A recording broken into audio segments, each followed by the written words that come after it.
Okay, everybody, if you can just get settled for today's meeting. First of all, I've nothing on Chair's announcements, but I will point out that, unfortunately, none of us seem to have received paper copies of our minutes this month, or for today's meeting. Hopefully you've managed to read it on the electronic copy that's been sent out to you. Discussing it with Sylvia, she won't mind me saying, she's going to send an email out to everybody after this meeting to see who would like paper copies sending out and who would like to be more environmental friendly and just receive it by email. Okay? Thank you very much. Item 2, declarations of interest. There's a form in there. Please fill it in if you've got any declarations. Annette? Check on item 9, which is the report on HS2. My daughter is working on HS2. Do I need to declare an interest? It's just a report. No, you should be fine. Thank you. Okay, thank you. No excuses. You have to stay now. Okay. So, but there is a form in there. Please just hand it in to Sylvia afterwards. Item 3, minutes held at the last meeting. Can we agree those for approval? Okay. Thank you very much.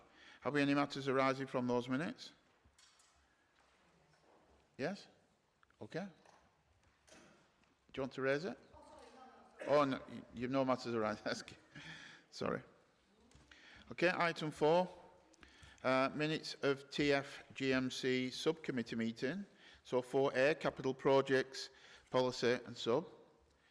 Eunice, would you like to move those? Okay. Anybody got any comments on those minutes? No? Thank you. 4B, Buzz Network. Roger? Yeah, move those, Chair. And also the meeting this morning where the recommendations were approved. Okay, thank you very much. Anybody want to raise anything on those minutes? No? Thank you. Item 4C, Metrolink and Rail Network Subcommittee. Move those. Yes?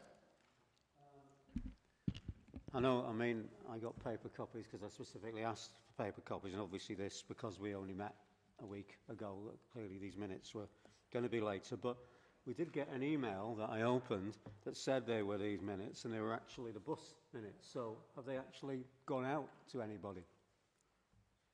I mean, I was at the meeting, I know what happened, I'm sure the minutes were written up okay, but in terms, has anybody actually seen these minutes? Because the email that went out saying attached are the Metrolink minutes was the bus minutes. Well, certainly the email I got.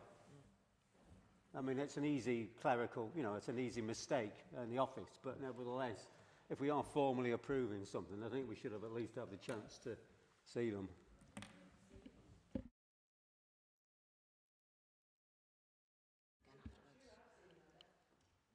Okay. Yeah, we'll make sure that goes ahead for future. No problem at all. We'll find out what's gone wrong as well. Okay, thank you. Item 5, age-friendly transport study. We've got James. Hi, James, all right? Thank you, Chair. For those that don't know me, I'm James Bald and I work in the policy team at TFGM, and for the last 18 months we've been working closely with the GM Aging Hub.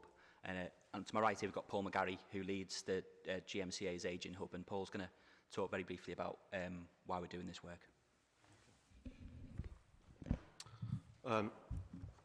Thanks, Chair. Thanks, James. I just wanted to start off really by making 3 or 4 kind of key points, which I think give some context to the work that we're doing and hopefully help us through the discussion and onto the next phase of this work. The starting point always for these kind of presentations and for these reports is just to set out the kind of demographic context in which we're developing our programs and developing our strategy. We produced some reports about 12 months ago which set out some kind of key facts for the GM population. And I just wanted to pull 2 out really. So over the next generation, so we're kind of talking about 25, 20 years or so, GM's working age population, a lot's going to change in terms of what we mean by working age, but it's going to grow by 5%. In terms of residents in GM over 65, it's going to expand by 53% over the same period to reach over 650,000. And for the over 85s, it's going to double to over 100,000. So where we are at the moment is in the middle of, or towards the start, I guess, of probably the biggest demographic change in the country, internationally, and in Greater Manchester that we've seen. And the work that we're doing is, in the combined authority and with our partners across GM, is trying to bring together all the different elements, transport, housing, health care, cultural life, into one piece of work. We've been informed and inspired, if that's the right phrase, by the World Health Organisation's Age-Friendly City programme, which was launched about 10 years ago. And Greater Manchester is the first city region in the UK to join that programme. We launched a strategy earlier this year, supported by the combined authority. The chair of our, or the lead of our programme is Councillor Brenda Warrington, and we've got a whole series of groups and task groups established, not least the work around transport. One of the things that this report tries to do, I think, and one of the ways that we describe our work, is that this isn't just about the challenge of ageing, which obviously there is, but it's also about the huge opportunity of ageing. I was at an event yesterday with 700 delegates called Venture Fest, which is an event organised by GM Growth Company to identify the opportunities that ageing populations give for economic growth and for innovation. And it seems to us, and it seems to our colleagues across the universities, across the private sector and elsewhere, that ageing populations, whether it's goods, services and knowledge, represent huge opportunities for us in GM. And part of our work in the local industrial strategy is trying to identify what they might be specifically for us in GM. So this isn't just about challenges, it's about opportunities, and it's certainly about opportunities for us in terms of future transport systems. We had a visit 2 weeks ago by colleagues from academics, city managers, policy managers, including transport colleagues from Japan. And Japan, in a way, Japan has the oldest population in the world, apart from Monaco, okay? But Japan, in a way, kind of represents, where they are now, represents what we might be facing in 20 years' time. Some of their cities and some of their communities have over a third of the population who are aged 65. And they're developing new goods and services, including transport programs, to deal with that. Similarly in South Korea, which is very quickly expanding older population. So what we want to do, and what this report is partly about, is trying to identify what those opportunities are as well. Just a couple more points just to finish on, then I'll pass over to James to talk a little bit more about the process of what we're going to do, and some of the things we're going to do next. In the local industrial strategy, which hopefully you've had sight of at some point, there's a call for, there's a grand challenge on ageing, a national grand challenge on ageing. And one of the things that we want to do is to develop over the next few years a range of demonstrator sites which bring together all the different elements of public services, community activities, the private sector, to try and work through how we can create the neighbourhoods which can support active, healthy, successful later life. And we think that the work set out in this report is a contribution to that. The last thing I'd say, I guess, is that for us, that this report is a milestone. It's part of the discussion. There's lots more for us to do. There's also an enormous amount of fantastic work already happening across the region. And I guess we'd like to come back at a suitable point to give you an update on how we're implementing some of the findings and recommendations of this work, but also how it links to our broader ambitions of being, a city region which is at the forefront of creating a better later life. So I'll conclude there, Chair. Thank you, Paul. I think the first thing to say is that in the work that I've been doing with the GM Aging Hub, sort of started to think about that actually there's a lot that we're already doing at TFGM to support older people in terms of the accessibility of the Metrolink network, in terms of the work with Disability Design Reference Group, the Ring and Ride service and the local extension of concessions for older people on tram and train. But this report identifies a range of issues, and it's important to say that there's always some reoccurring issues. Of course, not all old people are the same. They all have different priorities. And some of the issues that are raised, if we were to address them, they wouldn't just be a benefit to older people. They're the issues that we find across the age demographics. So there's a wide range of issues here. It'd be great to address them all, but we have to be realistic in what we can achieve in terms of scope and scale. So I think what I'd like to ask the committee to do is comment on, areas that you think that should be a priority for us to look at. I think there are also already opportunities for things that are already in train that we can use to address some of these issues, such as the cycling and walking challenge funds and the Made to Move ambitions, the Streets for All strategy, which looks to design streets which rebalance the movement of people and goods with the creation of more people-friendly spaces. The DFT's Access for All Fund, which looks to improve rail station accessibility, and the current review of accessible transport, which is looking at the Ring and Ride scheme, amongst other things. And it's important to say that this isn't just a TFGM responsibility. There's a role for operators and for local authorities.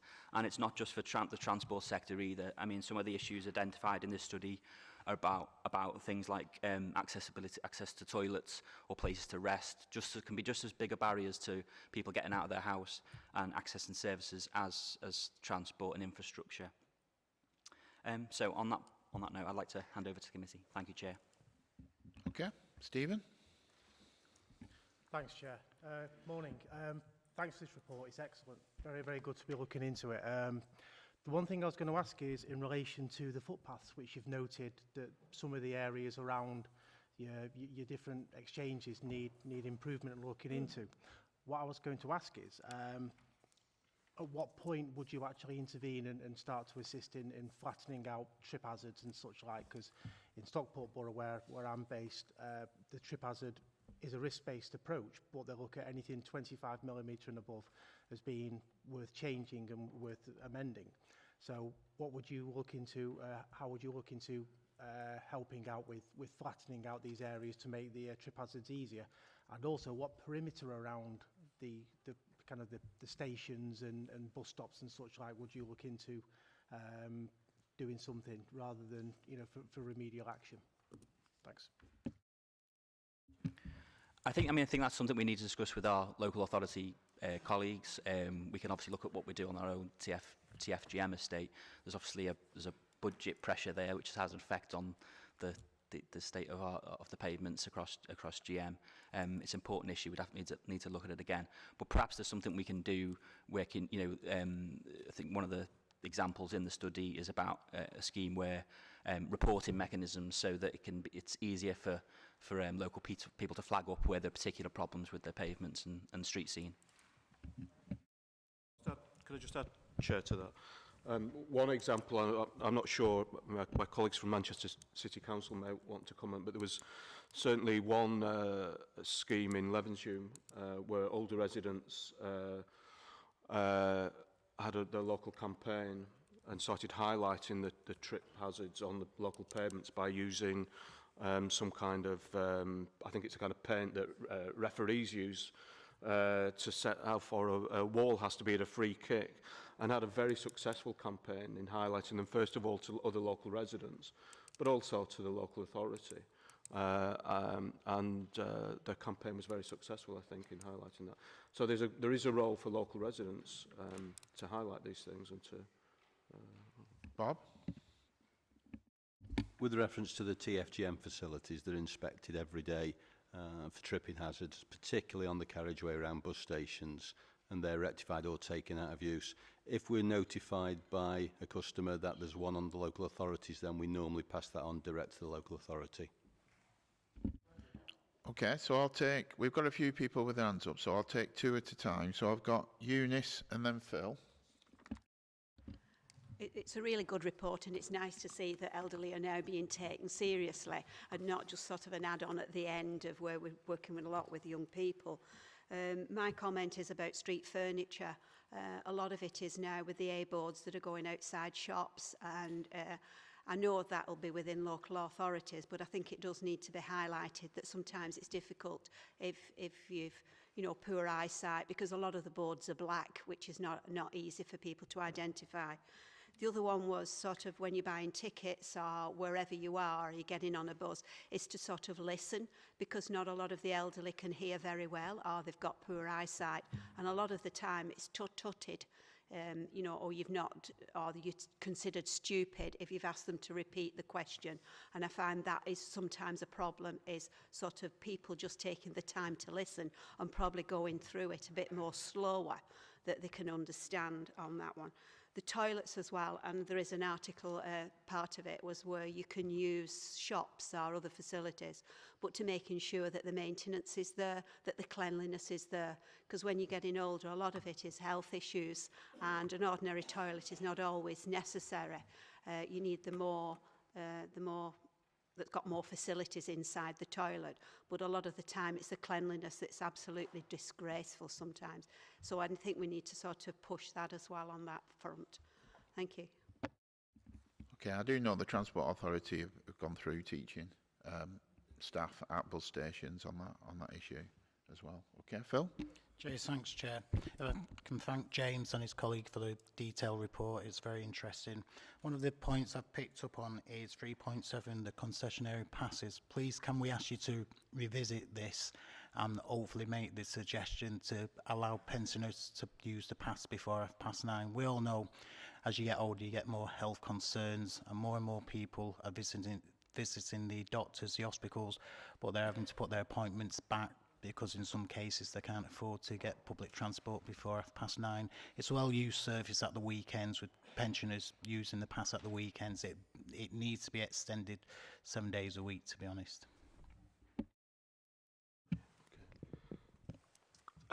Thanks, colleagues. I'm a one-person campaign against airboards across Greater Manchester. I'm forever moving them. And that's maybe something that we can all do. I think some of the guidance and standards that James has referred to in the other reports that have been worked on help there. The issue about toilets, one of the things that we've been doing with the registered housing providers across Greater Manchester is something called the Take a Seat campaign, which was a campaign that we borrowed from Age-Friendly New York City. And this is essentially where local businesses agree to a business charter, a little age-friendly business charter, where they allow people to use the toilet, to sit down, and so on and so forth, depending on whether it's safe and so on. We've got 300 businesses across GM, I understand, who've signed up to this standard, so we can get information out to colleagues. It doesn't deal with some of the issues that you mentioned. The other thing about, we've talked to some of the hospitals about, we've talked to the biggest hospital in GM about some of the issues around pre-9:30 appointments. One of the things that they say to us is that we need people to be in early, particularly older people to be in early, because they may have a series of appointments in the hospital, and then they may have a series of tests, so that people need to be in early for and need to be at the front of the queue for, actually. So this is something that we do need to look at in more detail, and I think those discussions will be ongoing, and we can report back on that. I can't refer to the broader issue though around concessionary passes. That's something my colleagues, I think. Yeah, I think with any concessionary considerations, I mean, there's a huge cost attached to any, extension to concessions. But I think the thing that Paul's highlighting here is that what the actual issue is about older people being able to get to hospital appointments. So it might be that we work with the health service to say, if you've got an older person who's reliant on their bus pass, can we offer them an appointment later in the day? But there are also schemes to reimburse people for travel if the cost of getting there isn't an issue, and maybe that it's just about raising awareness of those schemes.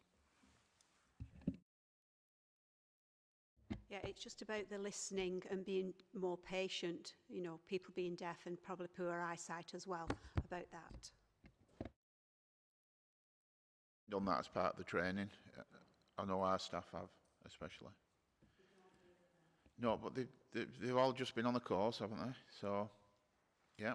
So if they're not, give us the names and we'll go and make sure that we see those staff. But they all have been through the training.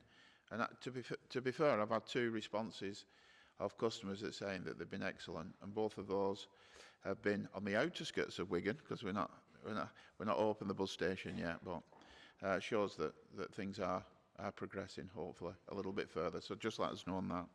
So the next 2 I've got is Angelique and David.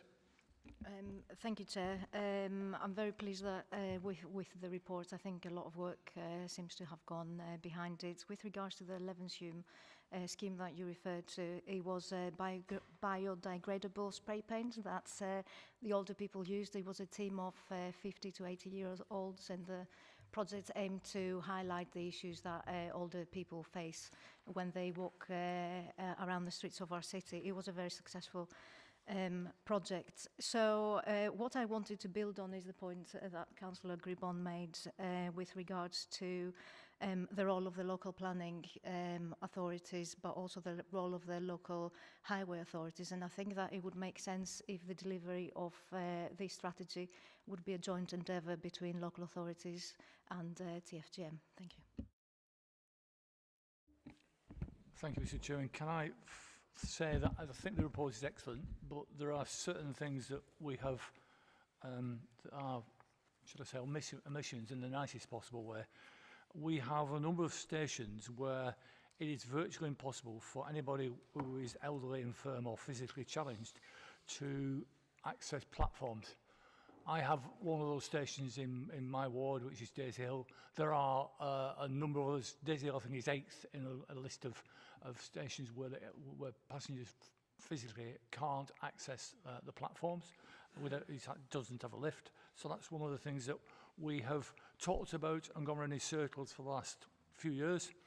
Can I say that another one that is a pain, which is in more ways than one, which is the heights of some of the platforms. For example, Salford Central, you almost have to be an Olympic ski jumper to get off a carriage onto the platform. There's an enormous height between where you open the door where the passenger has to actually get on the platform. And we've been talking about that for years and years and years. And passengers, I get ranged quite regularly by passengers who have use access, who've got disabilities, and they finish up being quite painful exercise to get it to mount the train and also mount it.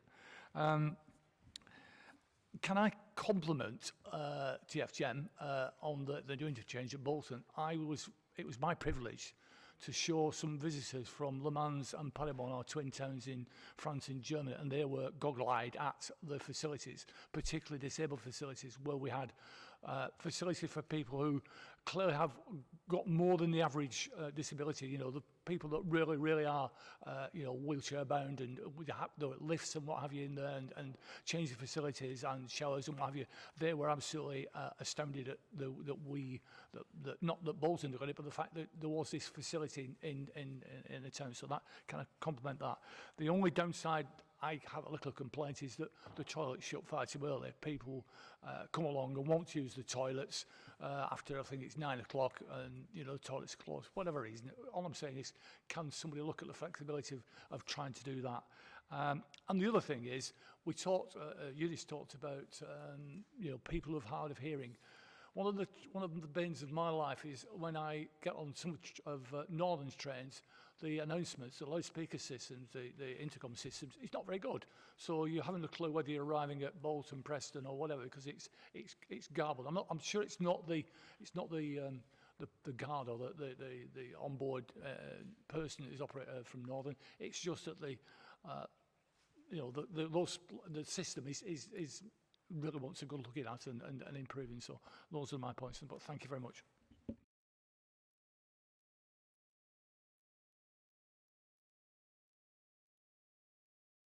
Two, I've got Steve and Zidra. Steve, yeah. Sorry. In case there's usually more than one Steve here, so Yeah, sorry. yeah, Scott Gemini, it's a very comprehensive report, and I think it's certainly one of the reports I would certainly keep for the moment, at least. I don't keep many items because obviously you can end up with too much, but I think this report is so comprehensive, and it covers all potential hurdles that are there, and I think it's obviously a long-term strategy, and I look forward to more reports on it in future. I'd like to thank the officers for the work that's been done on this. It's actually really good. I'll certainly be taking it back to my authority as well and actually passing it on to relevant officers to actually have a look at in that sense of it. But I want to raise a couple of points, if I could, Chair. The first one is obviously to do with the touched on earlier about medical appointments. I think I'll put a different aspect on it if I can as well, because it isn't just a case of saying get there early for appointments. I think I don't necessarily accept that in that point of it. I mean, there's first of all the problem with congested public transport. I think it's no good saying, oh, you've got to get there early, and then the people have trouble getting on public transport. They might need a seat, and you know, it's like at rush hour, whether it's a tram or a bus, they're completely congested. So, I mean, that would be a struggle for many people itself, if indeed you can get on them all. So I think that can be a hurdle in itself. But I think what I'd like to see as well is the NHS taking this seriously as well. I mean, why should they say, oh, you've got to get there early? I mean, they know what these people might struggle. Why can the NHS not look at it as well and actually say, accept that these are some problems, and perhaps that we need to allow that in our booking system, and actually not just allow people to book late, but actually specifically target their appointments and everything around the needs of them as well, rather than what suits the NHS, which just seems, it is always the case. I worked in the NHS for 21 years, and I can tell you it's actually, they just simply want to push everybody up early and get them in, and I think we should not necessarily accept that, and I think that should be one of the aspects I would actually like to be looked at in that sense of it. The other point I'd like to raise, Chair, is in relation to facilities across different boroughs. I mean, obviously, where things are TFGM related, there's obviously quite a clear standard, although a colleague over there suggested that there's still attention needs even where they're actually TFGM related.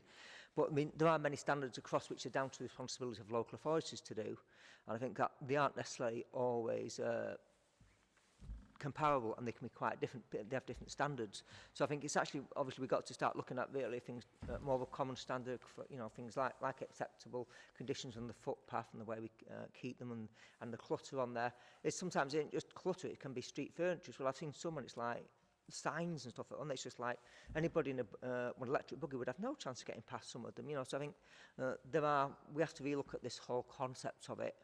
I know there are grants available through some of the different things that were mentioned earlier, and I got a list of them all there, and I think it's actually encouraging authorities to actually do it. But I'd like to see it much more common. I realise it's easier said than done, and it's going to be a long-term project, but I'd like to see sort of more discussion around we can get these common standards together, because something like this could make a real difference. I think it's a good start on it, but it's got a long way to go, Chair. Thank you. Quite a lot of questions being raised. I represent Levenshulme, so I'm really, really glad to hear that, because they're doing an excellent work. Also with Take a Seat project, and as well as B-Lines as well, they have completed. Yesterday they gave me amended one, so I will forward to Nicola's team. The issue what we have at the moment is how we can actually help more people, elderly people, to access public transport with the cuts into the bus services when they have to make a longer journeys, or where they can't, then they have to use the taxis to go as they used to go to visit their friends. So it's really kind of going more backwards now. And also in Levenshulme, for example, on many other stations where they can't go up the stairs and we don't have the lifts. I know there is funds, but there is lots of work needs to be done. And I think other issue is quite a lot of elderly people, they do not feel safe to go out alone, Metrolinks or something. I know there is another works done, travel safeties, and that's kind of encouraging, but I think we just need to work with the younger people to be less intimidated probably when older people feel unsafe to be out on their own.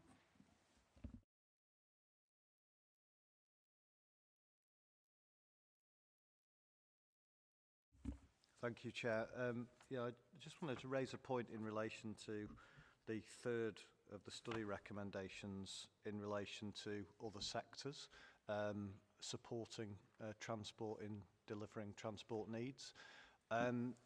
It's on page 6, and it's also on page 49 and 50 of the actual study. I just wondered how realistic it is that we're going to get other organisations, particularly the NHS, on board with this.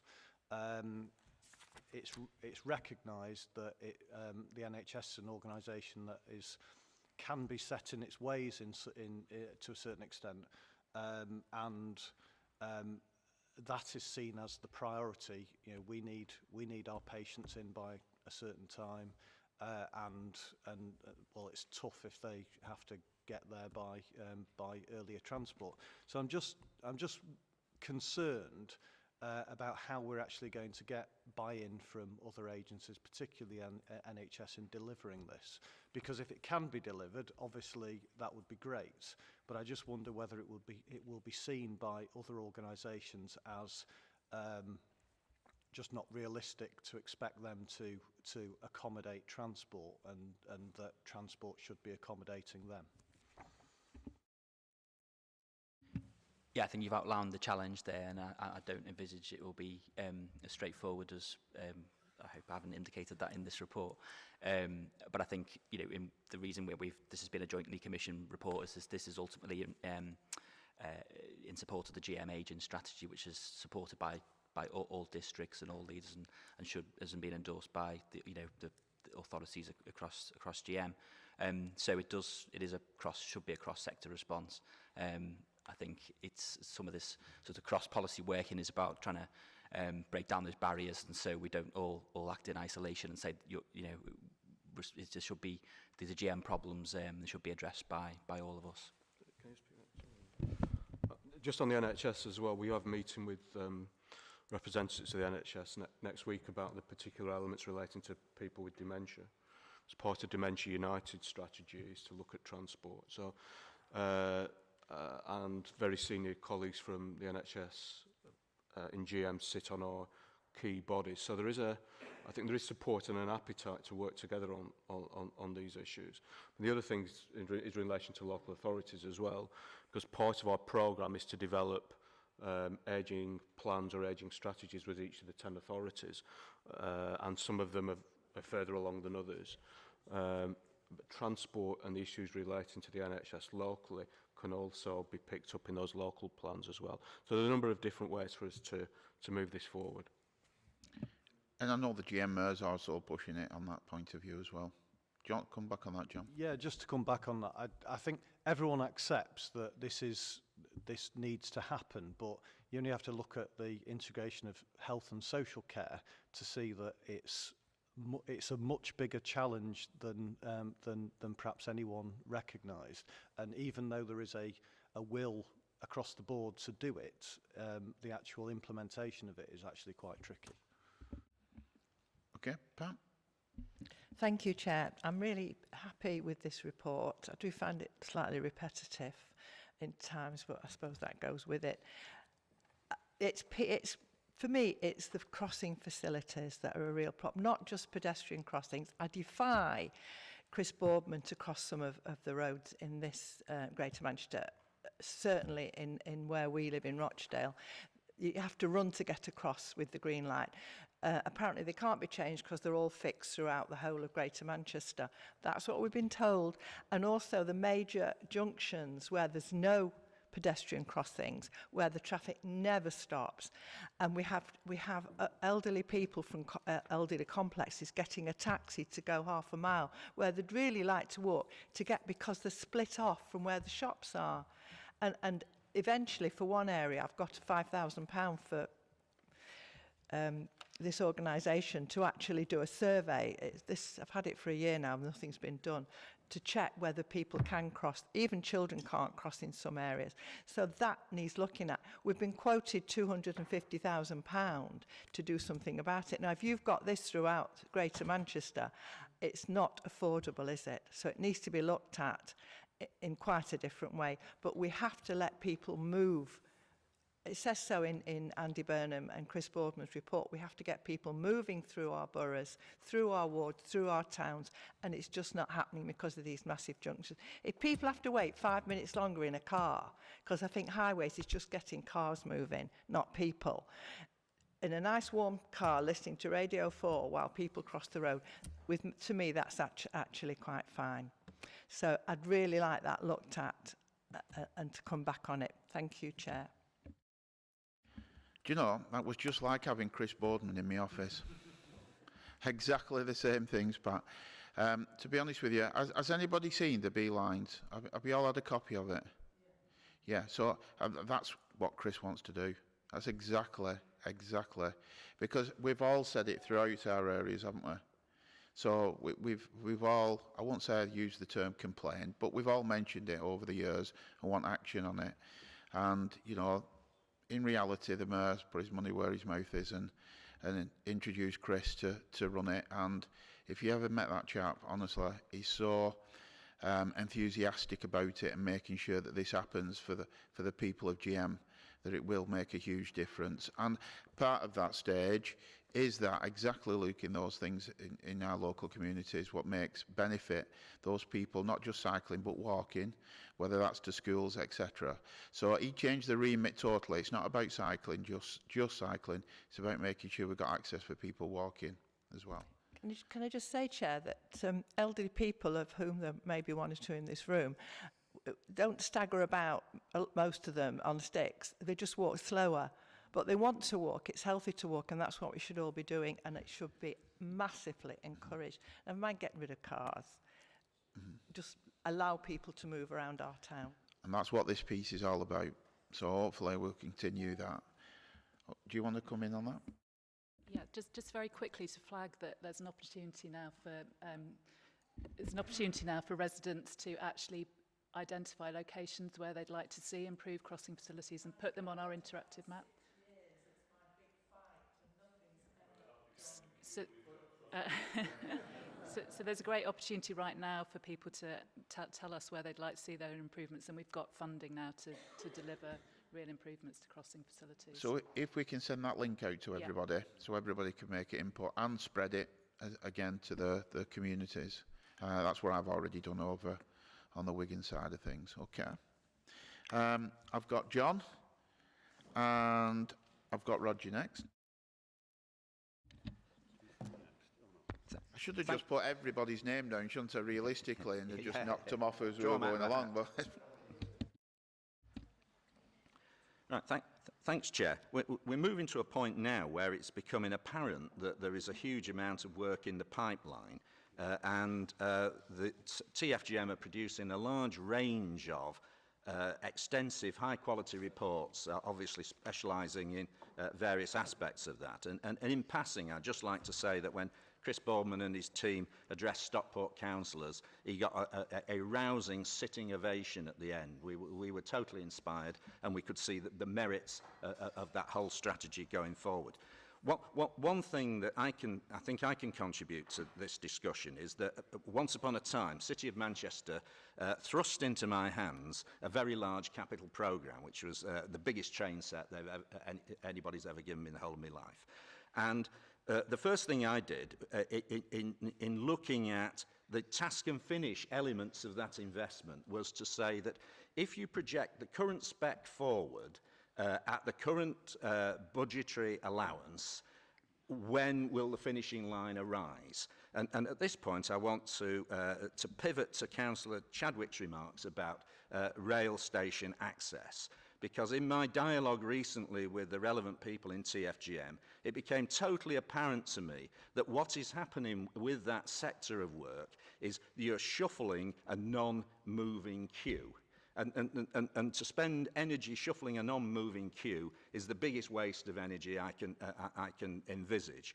And if you look at that in wider context and you price up all the programmes that sit underneath the strategies, and you project them, the task and finish ones anyway, to the end state, all sorts of magnificent things happen. I was able to scrap over a quarter of my inheritance, killed it off stone dead because it was never going to reach its destination.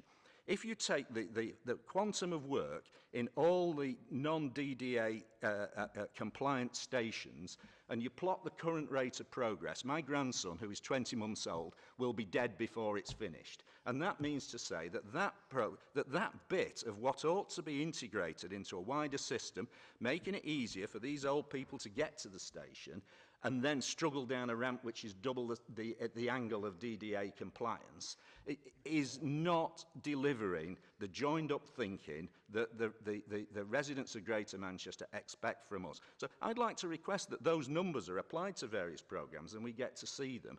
And in the meantime, this particular area is a Cinderella area, and we need to find means of getting more money put into it so that at the micro level, joined-up thinking appears to be taking place.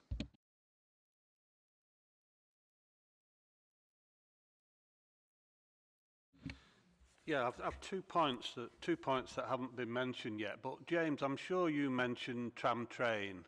So I'm back to what John Taylor just said. You'll be 65 by the time you get on a tram train in Greater Manchester, I can tell you that.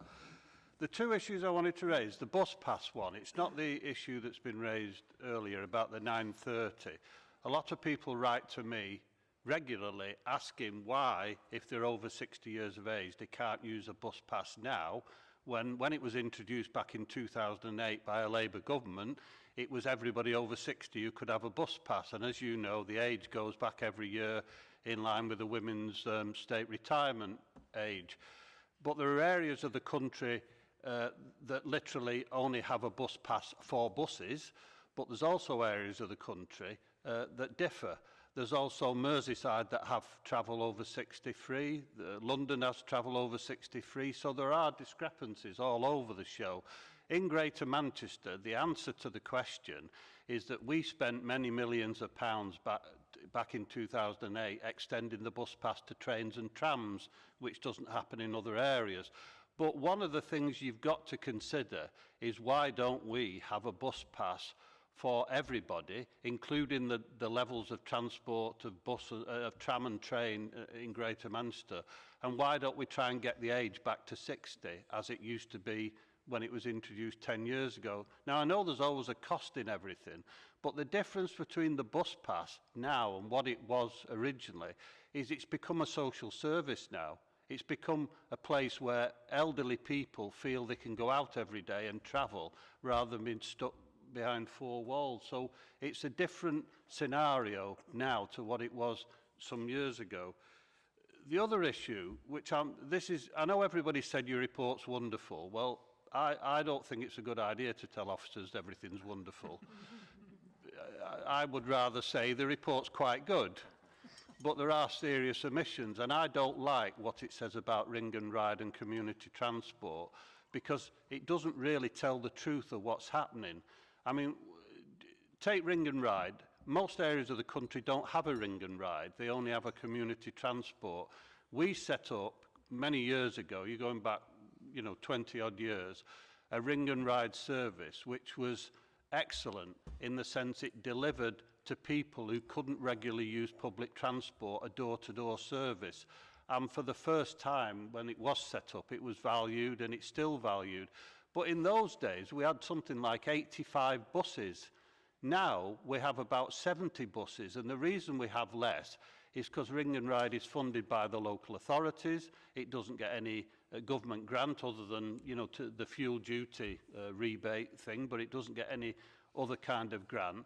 And the budget is cut every year, like every other area of local government. So now the Ring and Ride service is teetering on the edge of not being in existence if we're not careful.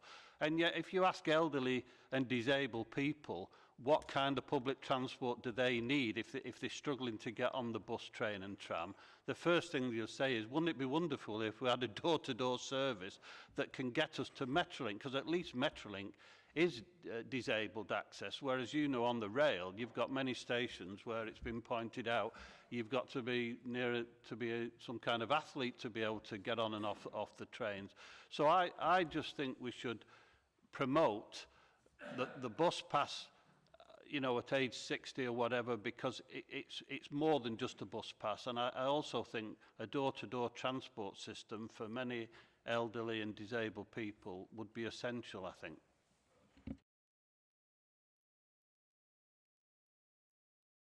I've now got Peter and Mike. Thanks, Chair. I've got 4 items I'd like to talk about. First, the A-boards. I've tried to bring a policy in Tameside about A-boards for a number of years, but other pressing matters have superseded it. It's a responsibility of the Highways Authority to protect people, and if an A-board falls over and the person who's put it there has no insurance, then it's a local authority who picks up the claim.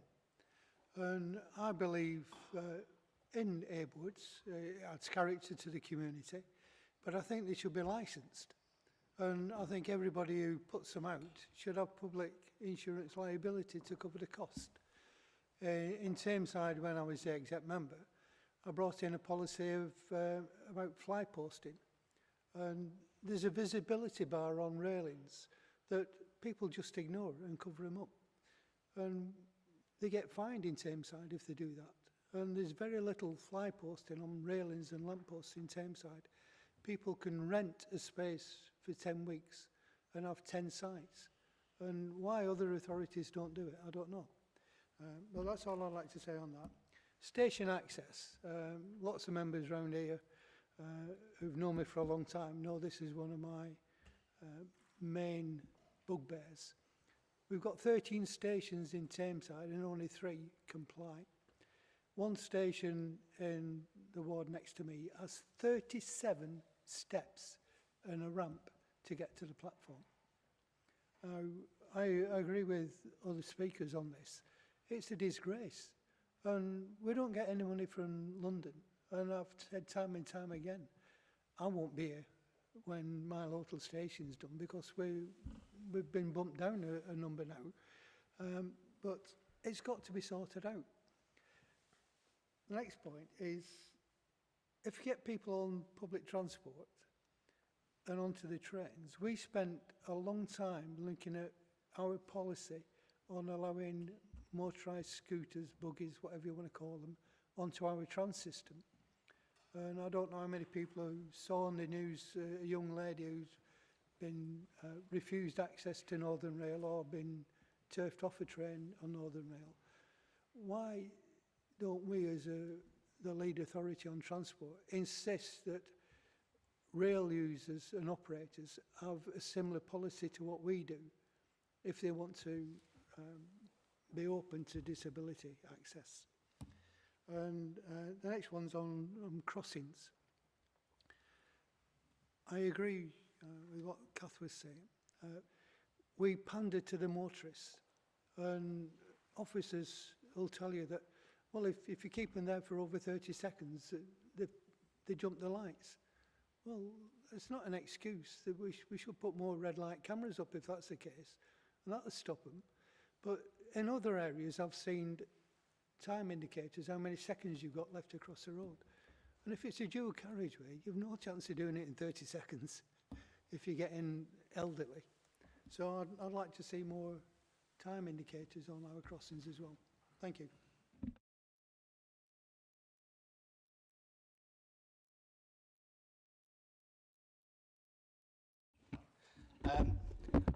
When I put my hand up, I was only going to make one small point. The report suggests that walking and cycling is on decline through all the age groups.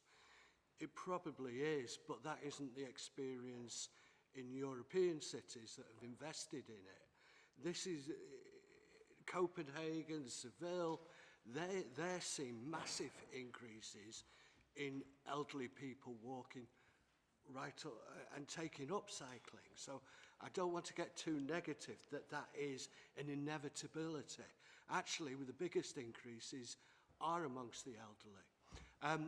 The other point I wanted to make that's been come up since I put my hand up was to compliment Councillor Sullivan, who I think made one of the best contributions that I've heard in this committee.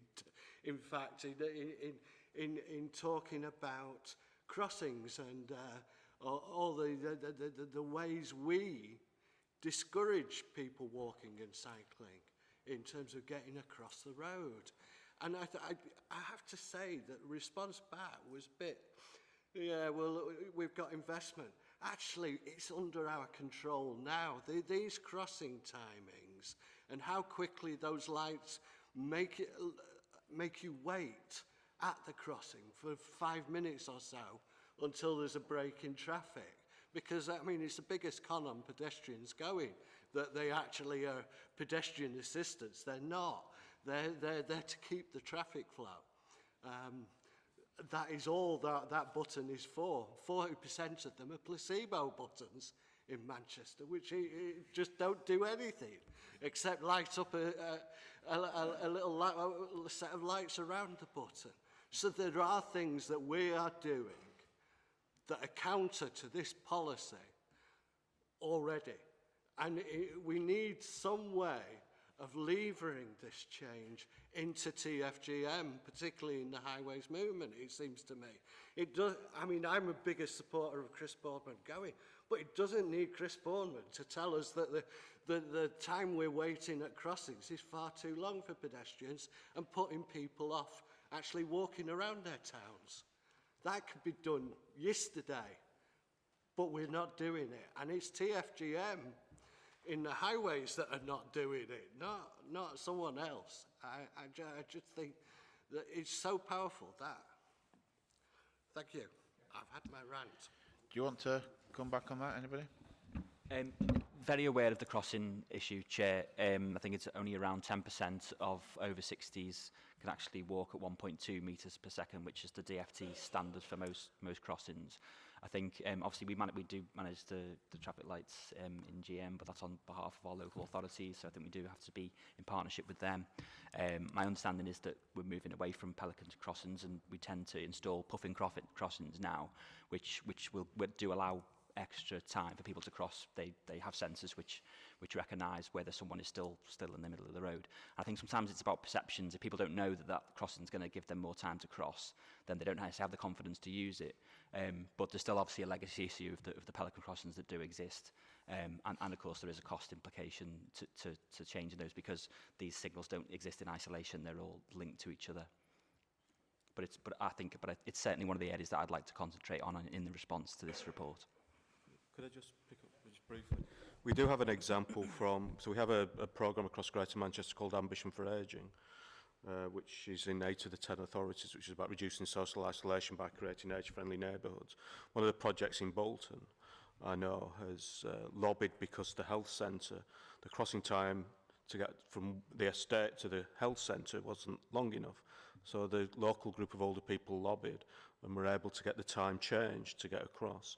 So there are, I guess, examples where this can be done. Obviously, my colleagues from TFGM have expertise in this, but I think there are examples where it's happened and it can be done. And there are examples in the report where other cities have taken that approach as well. There's just one other thing I wanted to mention that nobody's mentioned, is about tactile paving and crossings as well, because what we do know is that tactile paving is very important for people with sight impairments. We also know it's a hazard for older people, particularly for older women, and it is a risk, and people avoid it and then put themselves at risk. And there's no easy answer to that issue, but these are part of the kind of lexicon of issues that we can look at, certainly.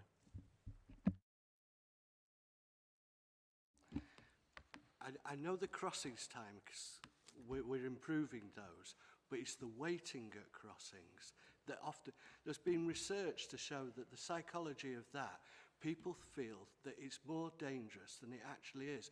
The longer you have to wait at a crossing, the more dangerous it feels. It's just a psychological thing, and people have worked that out because your anxiety goes up as you wait. You've seen all these cars whizzing past, and you know how I'm going to have to rush as soon as. So there's an anxiety issue there appearing, and yet you have to wait ages. If you had to do that in a car, which was what Councillor Sullivan said, I think we'd be up in uproar, but we made pedestrians do it. Yeah, just with very brief on that one point there. I think not the other year we installed I think it may have been a puff in my own local ward. First of all, there was a little bit of resistance to it because it didn't actually show you like a green man walking, and at first that confused people. But I think then that took the emphasis away that people have to dash across the crossing. So it actually they didn't all of a sudden have to run across it. When they seen it starting to flash, they actually now people adapt it, and I think there's no going back on that. So I think that's really, those sort of things are really good. But and there is new technology coming out even at a high level now. I'm trying to push for some of these newer schemes where actually if people don't wait and they can cross, because many times, as Mike said, they'll actually they'll wait for so long the road becomes empty and people walk across, yet it's still got a demand in it. So the new technology is working both ways. It'll actually should give speedier times for people to cross, but at the same time, where you get some mindless kids just start pushing buttons, if there's no one to cross, when that demand comes, it will actually cancels it as well. So it actually helps pedestrians and the whole flow of the whole thing. So I think that's what we've got to think of in that sense, actually using technology more to actually enable people to make their experience in this much better. And I think it is there. I think we just have to make it known that it's there. It costs more, but I think with the money that's available for these different funds, I think we've got to make that happen. Okay, thanks for that. Annette, did you have your hand up? And I've got Noel.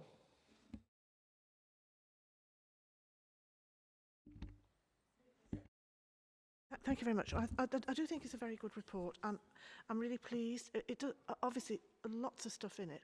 Sadly, I'm in the age group. You know, it struck me as I'm reading all the numbers. But it does pull together lots of stuff we've discussed in various meetings and various other venues, and in particular the Chris Boardman thing and the crossings. And I have crossings that I've been desperate to get ever since I started campaigning to be a councillor. So I just really do welcome it. I was very intrigued. I didn't know, and obviously talking about using new technology, the idea of having a timer on the crossing. Because obviously when I'm coming here from the station, I'll arrive at a crossing and there's a green man, and I just don't know how long that green man's been alight and how long I've got to get across. So I think that's an excellent idea, and I want to ask the question, how expensive would it be to install these timers on the bulk of the crossings? That's one question.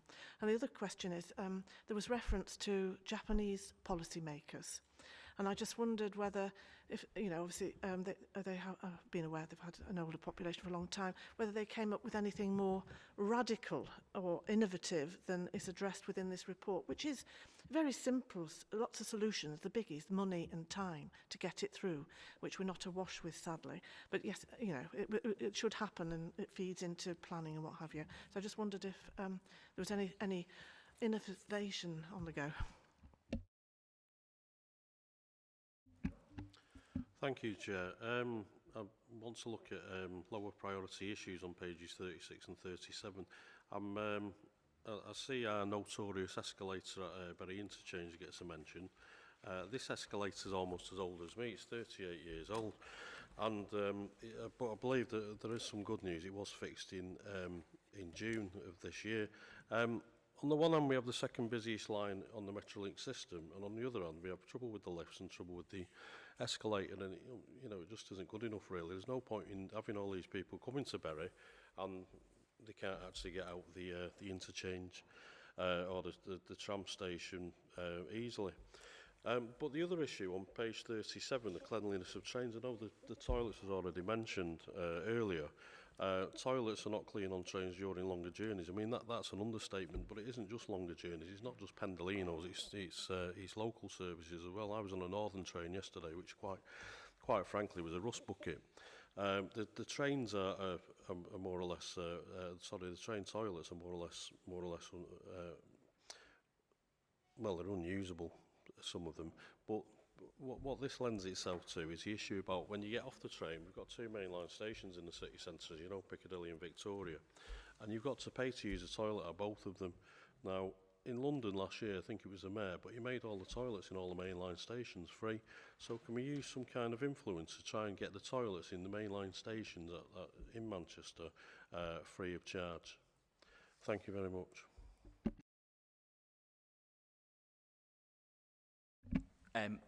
I don't know the cost, unfortunately, of installing those timers, but it's something we can look into.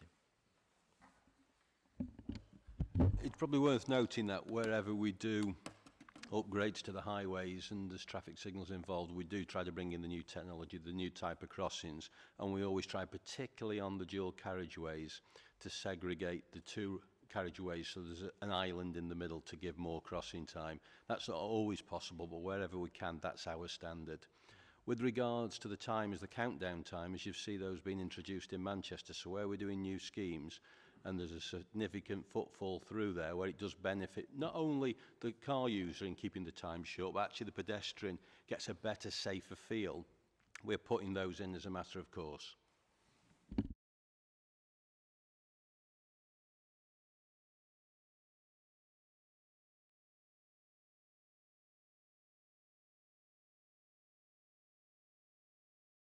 Yeah, we'll take that away. I wasn't aware, so we'll definitely take that away and see what the possibility is.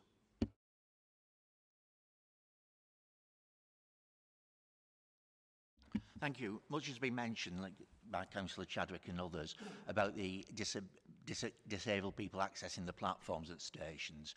But there is another deterrent to older people using it, and that's the growth of the technological era, where people have got to buy the tickets by machines.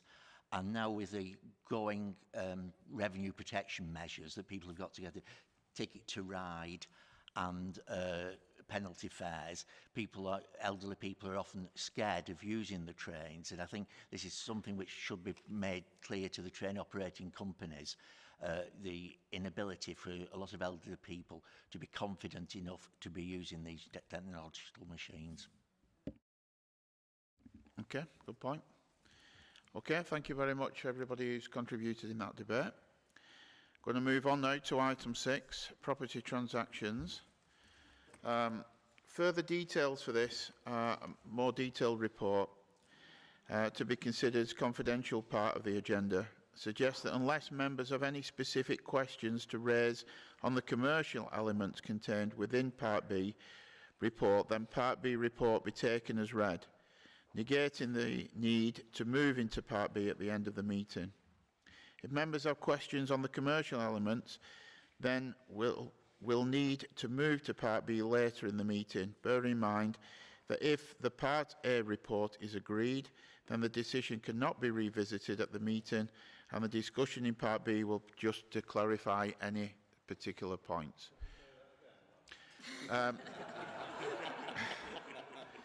It'll be viewed on the live thing later, so if you can check it out later on if you can. Okay? Yeah, is everybody okay with that? Okay, you're not, John. I'm fine with that. I just want a point of clarification because I wanted to ask a question in relation to sale as opposed to lease, not mentioning any money, but can we actually discuss whether or not a piece of land is leased or sold in Part A? I think so, that's fine. Okay. Yeah, everybody okay with that then? So who's taking it, Bob?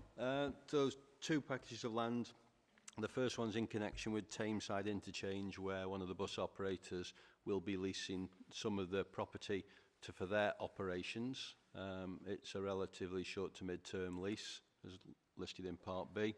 And the second one is some very small packages of land that have been used during the construction phase of Metrolink and now have no value whatsoever to either us or a local authority.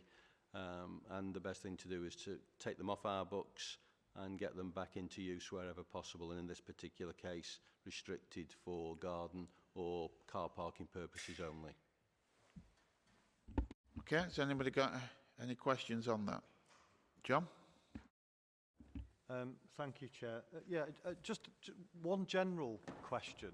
I just wondered how we get to the stage where we're talking about disposal of land. Is it because some other organisation express an interest in a piece of land? So obviously there is some value to the person, to the company that is taking on the lease of the land at the interchange, but do they approach us or do we approach them in terms of trying to dispose bits of land?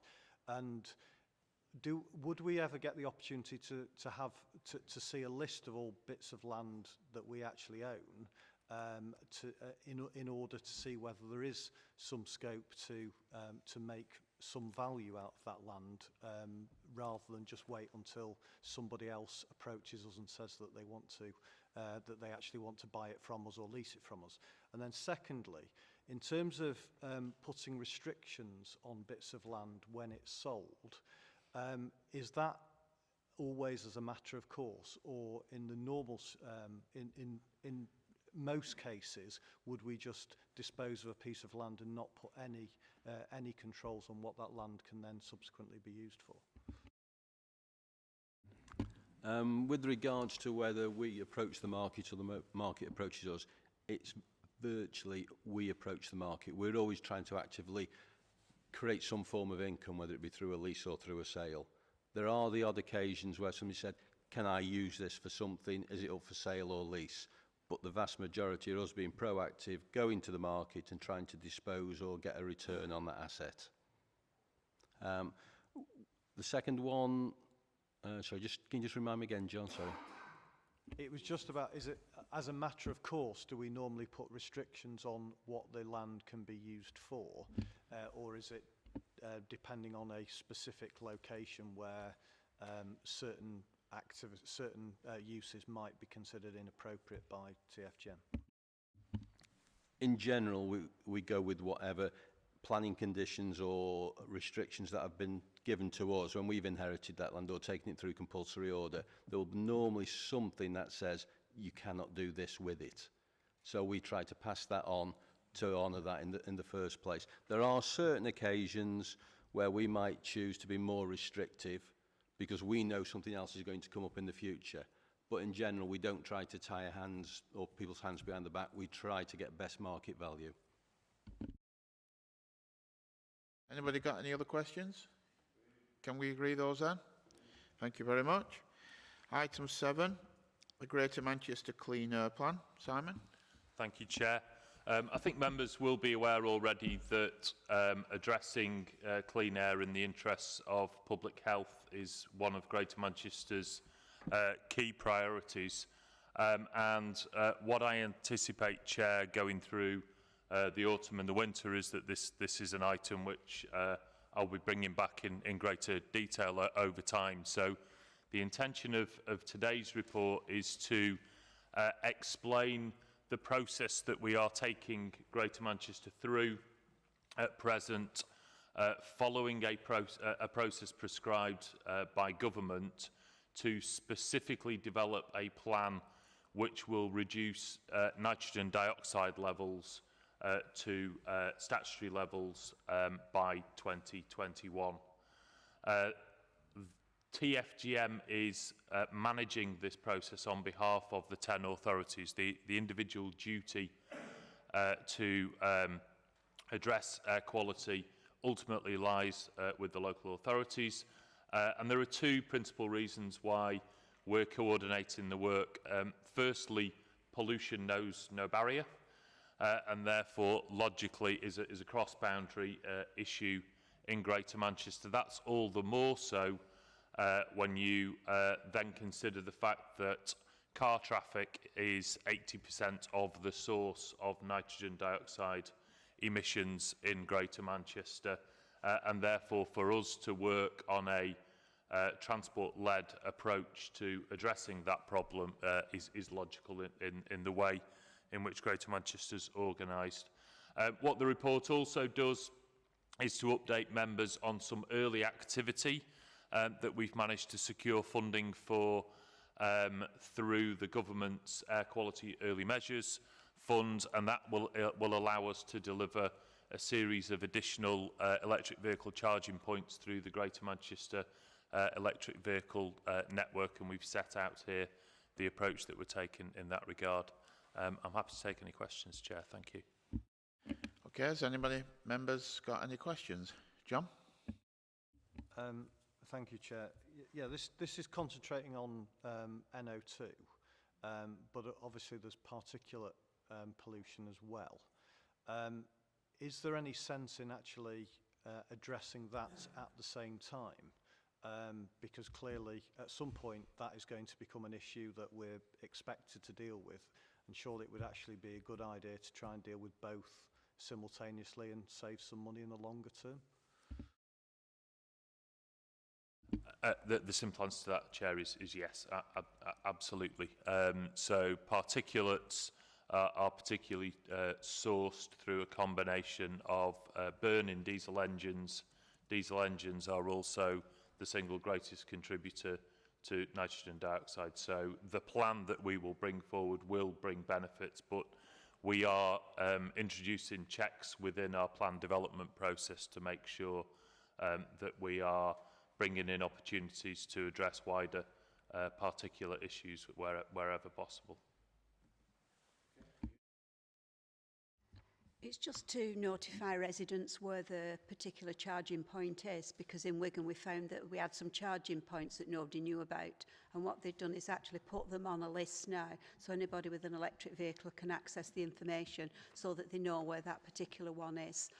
Another thing was that a lot, and I think it's a good thing really, is it's far cheaper to use to pay a car parking charge and use the electricity there rather than do it at home.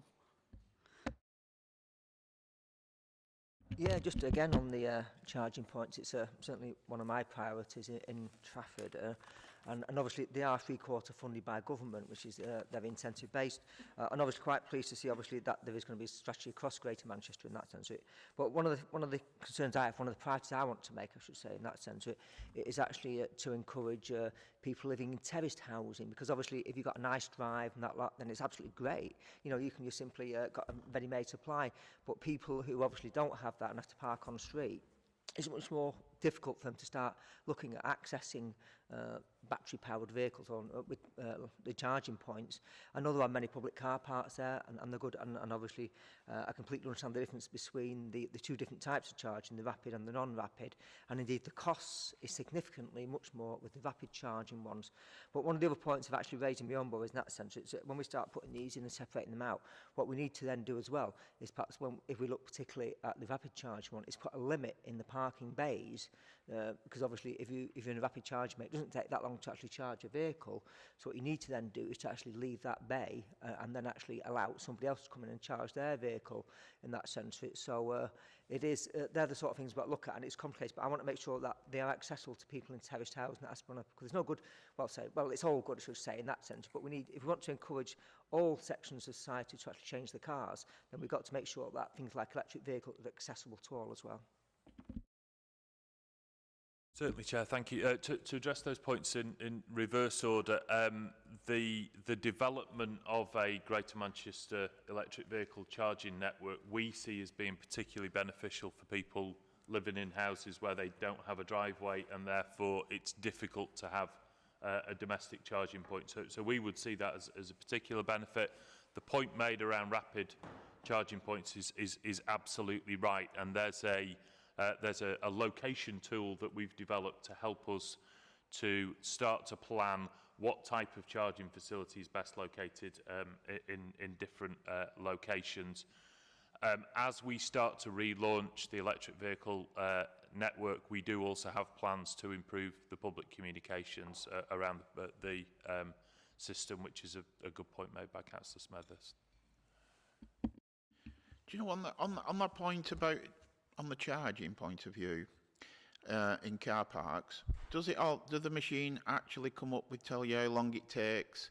So if you're approaching, for instance, I can see another question by means of, I want to know before I can charge my vehicle in that bay, how long that charge has got left on the vehicle that's already in there. Does that show up on the charging unit? No, it doesn't.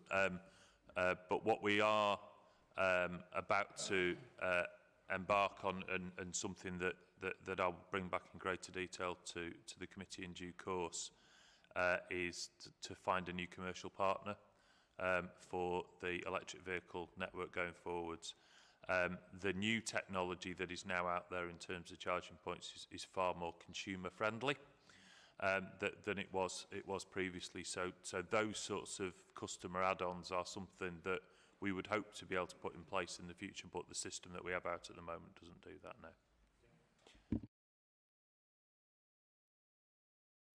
Thank you, Chair. Just a very quick question. Can you tell me how you are involving local authorities in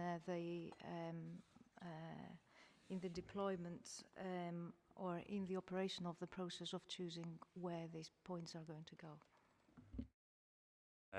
So members may be aware that there's a Greater Manchester Highways Group, which is coordinated by TFGM and involves each highways lead from the 10 authorities.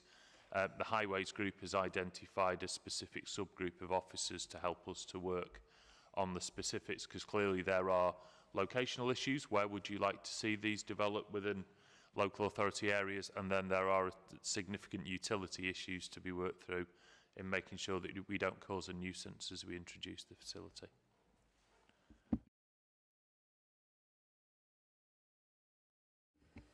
Thank you, Mr. Chairman. Can I say that basically this, whilst I have every sympathy and admiration for what is you're going to try to achieve, Simon, it is extremely difficult, because there are a lot of people who believe that the government, the central government, are passing the buck back to local authorities and saying, do something about it. And we all know that there is going to be some form of congestion charging, and that for many, for a lot of councils, could be political suicide, without putting too fine a point on it. Now, one of the worst offending corridors in my local authority of Bolton is the A666. The A666 is a lifeblood for not only for Bolton residents, Falmouth residents, but also for the residents north of Bolton, Blackburn and so on and so forth, who want to get into Manchester and come down, use that route. And clearly, there is a major problem where the A666 meets the M60 and the M61. And certainly at peak times, it can resemble a car park or a slow-moving car park. And then when we get further down where we have the M62 link off of the M602, there are problems. So how are you going to try to alleviate some of that without basically using the big stick to say we're going to introduce congestion charging? Because clearly it's very nice of you to say, well, consider battery-operated cars. The problem is that if everybody changed to battery-operated cars overnight, we would have a serious problem with charging. So I recognise it's not an easy solution, but I think I personally would appreciate some steer as to what your approach is going to be. Chair, I think there's, first of all, there's just one point in the middle there that I'd specifically just like to address. The work that we've been asked to undertake under the guidance laid down by government does ask us to consider whether emissions charges might apply in parts of Greater Manchester. I ought to stress that there is no consideration of congestion charging, that they are fundamentally different areas of transport policy. So where congestion charging, something that of course was considered in the past in Greater Manchester, applies the charge to all traffic passing through a point, emissions charging, were we to follow it in Greater Manchester, would apply specific prices to specific vehicles while they continue to emit pollution within given locations. And a successful emissions charging regime raises very little money, because what it does is encourage people as quickly as possible to take up alternatives. Now, in taking up alternatives, there are real challenges, and clearly, as the work progresses, we'd be very keen to find the appropriate time with members to brief you fully on the different measures that we're giving consideration to, and critically how any set of measures would come together in a package offer to travellers. So again, to pick up on Councillor Chadwick's point, clearly what Greater Manchester wouldn't want to do is to significantly disadvantage certain parts of the community or significantly disadvantage people who've chosen particular types of vehicles in good faith, actually sometimes because they were encouraged to do so for carbon reasons previously. And so in doing the work that we're doing at the moment, we are very focused on the fact that we will need to have package measures that we would consider for any group of travellers, not just simply, to use Councillor Chadwick's language, a big stick.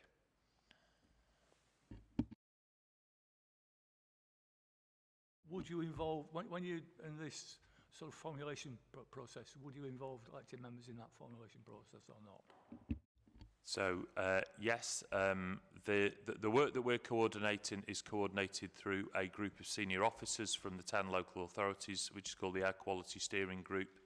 The Air Quality Steering Group is now regularly starting to liaise with the lead executive member in the first instance from each of the 10 authorities around how our findings start to fit with the policies of individual authorities.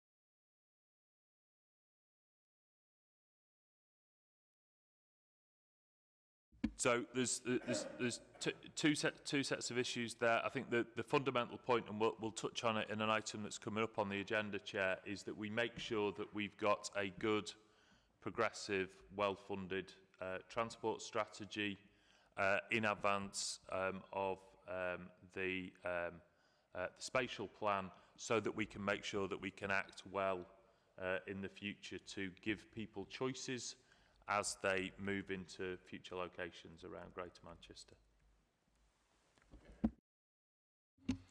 Thanks, Chair. I watched a programme a couple of weeks ago where one of the boroughs in London was actually turning the lampposts into charging points. Would yourselves be looking at using lampposts in the northwest as charging points? We are looking at it. There are real challenges. One set of challenges is around the type of contractual models that local authorities have on the management of lampposts. The other issue is that for very good reasons over the years we've moved lampposts back away from the curb, which means that you now end up with a big space for cables between a lamppost and a curbside. So there are practical issues. Whether they form part of an offer over time in places where the streetscape works, well, that's something that we'll keep an open mind on. But as I say, there are some real issues that we've seen in going down that route. Thank you, Chair. So we have talked about the importance of perhaps electric vehicles, and you've touched upon this, but also perhaps getting people into newer vehicles. I would just like your views on the importance of a properly funded car scrappage scheme, which would also be another driver to get people out of less polluting cars. And the second question, I know you've touched upon this a lot as well, is this point about charging points and the investment we're making. How are we ensuring that those investments are future-proof? Because the technology in this area is moving, pardon the pun, rapidly, in that you might not need as many charging points, in that people could charge quite quickly just using power from the mains, given the increases in range and efficiency of batteries. So how are we ensuring that the investment we make now is actually going to be worthwhile in terms of 5, 10, 15, 20 years? Thank you, Chair. So with regard to considerations of a scrappage scheme, we've made very clear, as Greater Manchester and the Mayor has made very clear in correspondence that he's had with ministers, that to respond to the point that I made before, where we have residents in Greater Manchester who have bought particular vehicles in good faith, that scrappage scheme consideration is very important in terms of ensuring that we can safeguard against any negative social or economic impact of any clean air plan. And with regard to future-proofing, it's an incredibly important point and a very, very difficult issue to grapple with. What we have looked to do is to have quite a complex way in which we try and find the next commercial partner to work with on the Greater Manchester EV contract. So the initial contract was run in a very traditional form. That doesn't feel like it will work going forwards, picking up on exactly the points that Councillor Shorey has raised. And we've just recently had a market sounding exercise with the market where it's positive to record for members that a good 50 organisations came forward, so that we can try and learn from the commercial sector, who of course are working with other cities elsewhere in the world on the same issues, what might be the approaches that we take to keep some real flexibility in the approach going forwards. Chair, perhaps I should have declared that I drive a diesel car, and even worse, it's a Volkswagen, so it's probably twice as bad as it says on the tin. We all need to change. That little bit makes a big difference to us all. So, anybody else got any more comments before I bring Roger in? Yeah. Oh, sorry, Annette. I was kept looking over. I thought somebody else definitely put their hand up. Thank you. Excuse me if I'm just not finding this properly. 3.6 on page 4 refers to the outcome of target determination and the options to achieve legal compliance from the short list of potential measures in Appendix 1. I can't find Appendix 1. Apologies, Chair. I don't quite know what's happened there. If members are content, I'll make sure that we circulate that appendix around later today.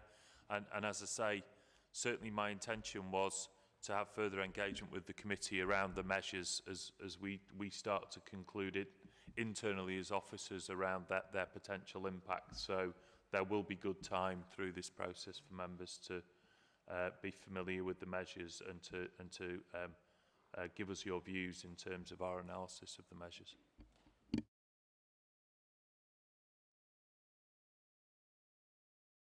No, it was just one point, Simon. If there's a weakness of this report and the one following on GMSF, it's just about public transport. How is Greater Manchester going to improve public transport? Because we know the chaos on the trains, and we know we're waiting for new rolling stock. We know the Trafford Park tram line is the last one that's going to be until some funding is found. And so even if funding is found, you're still talking, 5 or 6 years before there's any realistic new opening of any tram. And then you end up with a bus where every officer will always say, 4 out of 5 public transport journeys in Greater Manchester are made by bus. But the bus market and network is shrinking. As we sit here, it's been shrinking for a few years now. So how do we reverse the decline of the bus? And if the GMA and others are serious about franchising and so on, we still need a pot of money in order to make sure we've got a first-class bus network as they've got in London. Thank you, Chair. So in the near term, clearly we will continue to improve public transport through the measures that are going in the ground at the moment, supported by this committee and the combined authority, so the Trafford Park extension, the town centre interchange developments, and of course the measures around smart ticketing that we're going to see rolled out. Without stealing all of Nicola's thunder on the next item, one of the issues that we tee up is that we intend to very shortly now bring to members a proposed draft 2040 strategy delivery plan.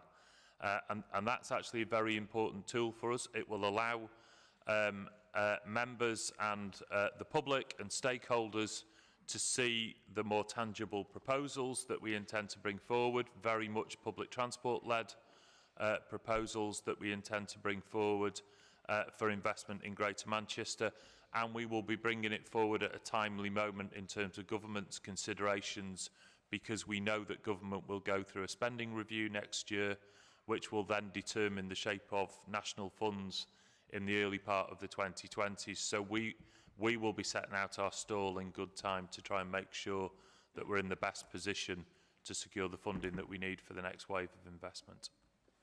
We'll cover that shortly. Phil? Yeah, just a quick one. We've had several very large housing developments take place in my ward, with more to come. I read with interest the reports from Transport for Greater Manchester. At no stage have I ever come across information or publicity on car charging points or the support from TFGM in getting people to use electric cars. I think it's a very good observation. Let me take that away.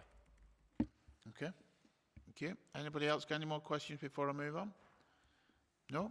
Thank you very much. Item 8, the Greater Manchester Spatial Framework Transport Evidence Base. And I'll bring in Nicola. Welcome, Nicola. Thank you, Chair. The report we brought to you today is setting out the very detailed work we've been doing over the last 18 months with GMCA planning colleagues and with 10 districts to build the transport evidence base that sits alongside the next version of the GMSF, which will be going out for consultation in the autumn at the end of October. And we recognise that there were issues raised in the last consultation on GMSF about transport, perhaps a lack of detail on what was proposed around transport. And we've been working very hard to rectify that with this version and to make sure we have got the right transport evidence base in terms of what the issues will be and what we think the range of interventions will need on our transport network and through the way that developments are brought forward to address the issues on our transport network over the period to 2040. So this report gives you a sense of the work we've been doing, and we'll be coming back in due course with the detail of that as we publish the evidence base and the supporting 5-year delivery plan that Simon's just referenced. So just to give you a quick summary of the work that we've been doing, we started off by doing some really detailed work around 6 study areas. So we've divided Greater Manchester up into 6 areas. We had a series of workshops, evidence-based exercises where we got into real detail about what the transport issues are now and what we think there will be as GMSF gets delivered and as we see growth in general across the network. So this work didn't just look specifically at some of the larger sites that are coming forward, but looked at growth across Greater Manchester and how we think transport needs will change over that period of time. We then pulled that all together into an issues paper which will be published alongside GMSF, and you'll see in Appendix 1 some maps which can start to summarise those. And we managed to boil that down to kind of 9 critical issues which are looking at different sorts of trips and different kind of impacts across our network. So from those very local neighbourhood issues of people making very short trips by car and how we can encourage more of those trips to be made by on foot and by bike, through to major issues about rail capacity, Metrolink capacity in our regional centre. So we hope that through that exercise we've got real clarity now on what the critical issues are that we'll need to address, and that will be set out in our Part 1 report. Part 2 will be the bit that most people will be interested in, which then looks at the sorts of interventions we think we'll need as GMSF is delivered to address those issues. And all of that will get drawn together into an updated version of our 2040 strategy 5-year delivery plan.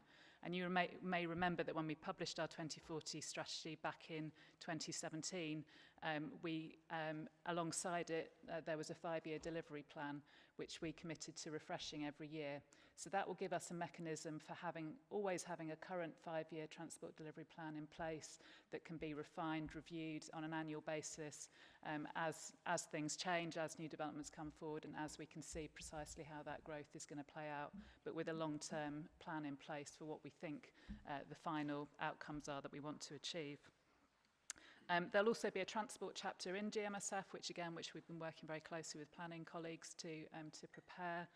And we've also been working with districts on looking at the concept plans that are being developed for specific developments and looking at what the transport issues and opportunities are around each of those sites.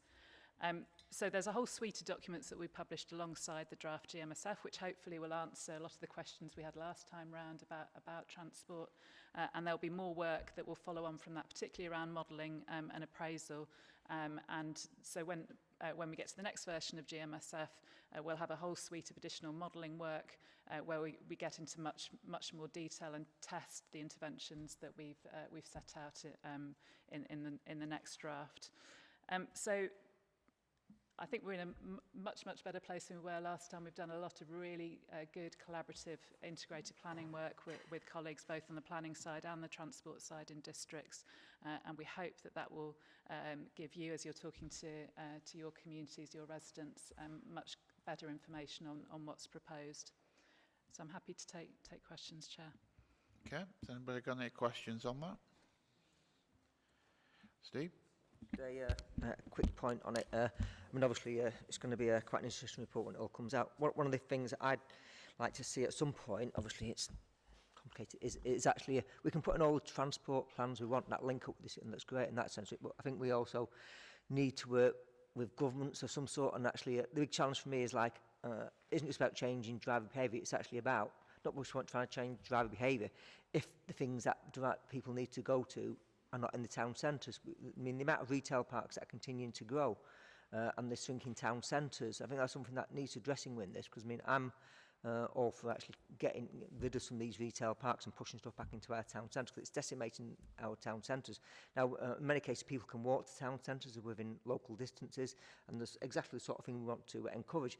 But at the moment, you're looking at all the retail parks, how many of them are actually designed for buses and public transport? Not one of them, to my knowledge. So how can we expect people not to drive, to reduce cars and do less car journeys if it's increasingly looking likely they're going to have to go there just to do some basic shopping to out of town retail parks to buy the food? You know, I mean, it's very difficult. So I think our strategy is heading in the right direction, but I think we also need, from the other angle, to actually start reducing these out of town retail parks and actually saying, you know, stopping them, and when they start closing down, get rid of them and actually encourage them to come back into our town. It's the only way we're going to start really reducing journeys. It's very difficult. I mean, I had some inquiries from a resident of year, last year I think it was, and they couldn't get the bus to the local retail park. The journey to actually get from the nearest bus stop to try and get over is absolutely ridiculous. You know, so I mean, they themselves are completely inaccessible to pedestrians. So it's those sort of measures that if we're going to look at that sort of thing, I think must be in the overall sort of GMSF strategy, because if we don't take account of those sort of things, how are we ever going to encourage people to actually do more walking and never mind just public transport, to actually get people out and actually just start not using cars as much? Yeah, clearly the work that we've been doing over recent months, and I think that the challenge from our mayor has been very helpful in this, has put a really strong emphasis on town centres and local centres, and clearly that regeneration of town centres offers great opportunity to get people walking and cycling, using public transport to access retail facilities, leisure facilities, jobs and so on. So that you know, that is and will continue to be a key part of GMSF, and we'll be bringing forward the right transport proposals to support that kind of activity. Thank you, Chair.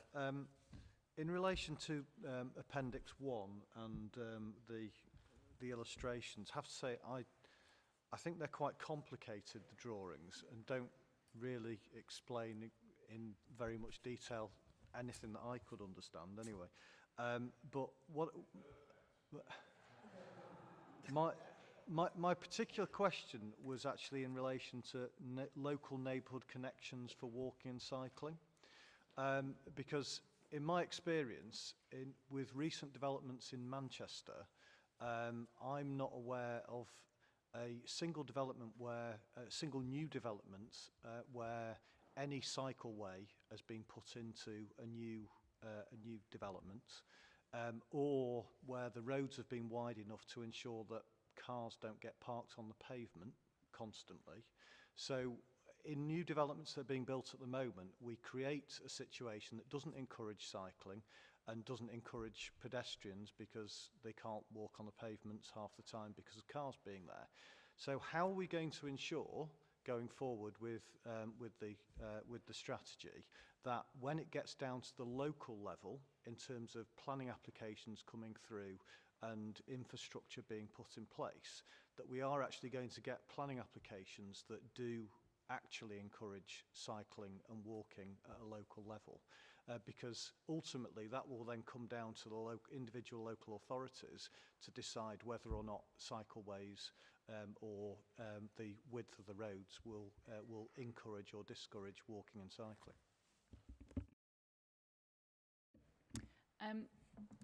We have some guidance at the moment called Transport for Sustainable Communities, which is a TFGM guidance document which sets out what we think are the principles for sustainable development, including making the right provision for walking and cycling. I think the time is now right for us to come back and refresh that, working very collaboratively with districts so that we have a common set of principles that we can all sign up to around some of those more detailed design principles, which sort of sit outside the core of GMSF, but I think would be a really useful supporting document for how developers and local authorities bring forward individual developments. So that's one thing that we will be refreshing as part of this exercise. The other aspect that we've been working on is developing what we're calling a Streets for All design guide, which again would be a GM document but developed very collaboratively with districts, where we start to set out some clearer standards, so building on some of the principles that were in the Made to Move document and the cycling and walking infrastructure plan that was published recently, and start to set out in a bit more detail what that might mean around design, so that we can give a much clearer steer on how do we really design new developments in our streets effectively for walking, cycling and other modes. Can I suggest, as part of that, one of the recommendations is that on all these new developments, every single new street that we create with a new development should automatically have a cycle lane incorporated in it, and we should have we should have the roads designed in such a way that cars do not end up having to park partway on the pavement, restricting the ability of people to walk on them. Okay. Anybody else got any other questions? No? Oh, Eunice? It's not really a question, it's more of a comment. In Wigan, we're looking at the cycleways and the walkways and actually trying to join them up, because they've been very disjointed, really. And we've also got a big scheme at Robin Park, which is a very major road and a big junction. And we're looking to put where the pedestrians have a separate from the cyclists, because cyclists get across a lot quicker than the people walking. So those schemes are already in place. But some of the cycle routes, what we're doing is making sure that they're lit, they're safe, and trying to get the young people who are going to school off main roads and using the cycle walking lanes, so that we take them away from where all the congestion is, the traffic fumes and there. So we're doing an awful lot of work in Wigan to try and maximise what we've got and what amount of money we've got. So we seem to be very progressive in Wigan, listening to what other people are saying, because the cycleways are really expanding very, very quickly.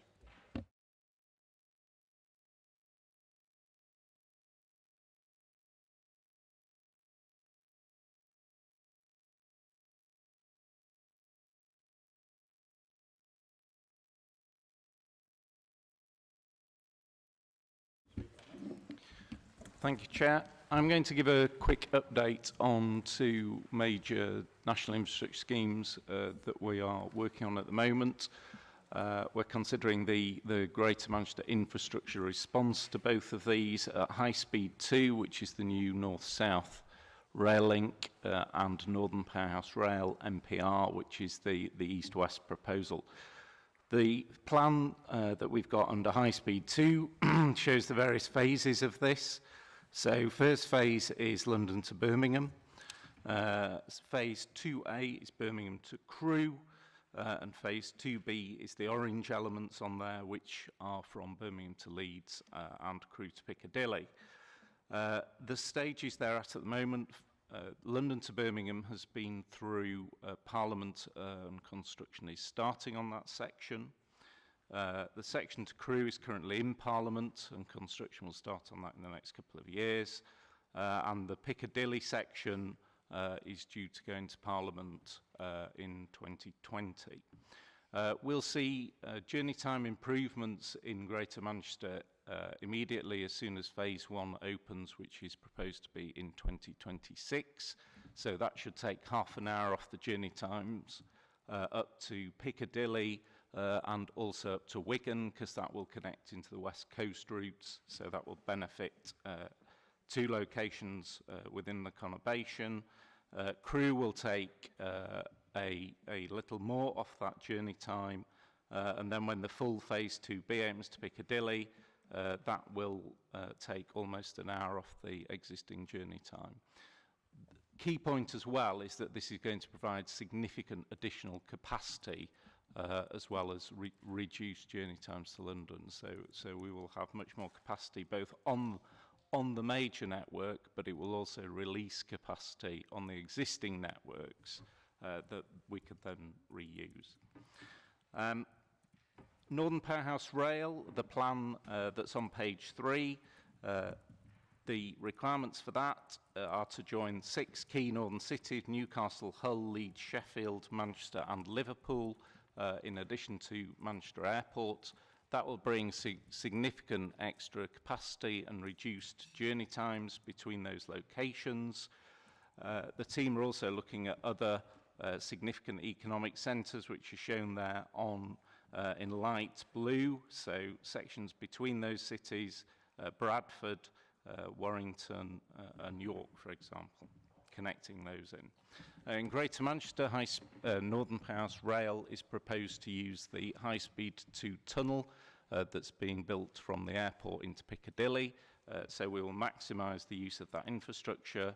And in GM, we've taken forward growth strategies at both Piccadilly and the airport that have been funded by central government, looking at the potential for development around those two locations, but also significantly how we deal with the wider connectivity and how we make sure that the whole of Greater Manchester benefits from this infrastructure going forward. We're starting work with Wigan and Stockport, looking at opportunities in both those locations as well, which will become available in 2026.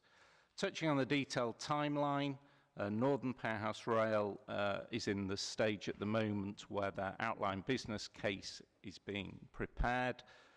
So that is with government at the moment and going through the DfT's investment committees. That will then move into what's called sequence 4, so the design stages for MPR are produced in sequences, and that will start in early 2019.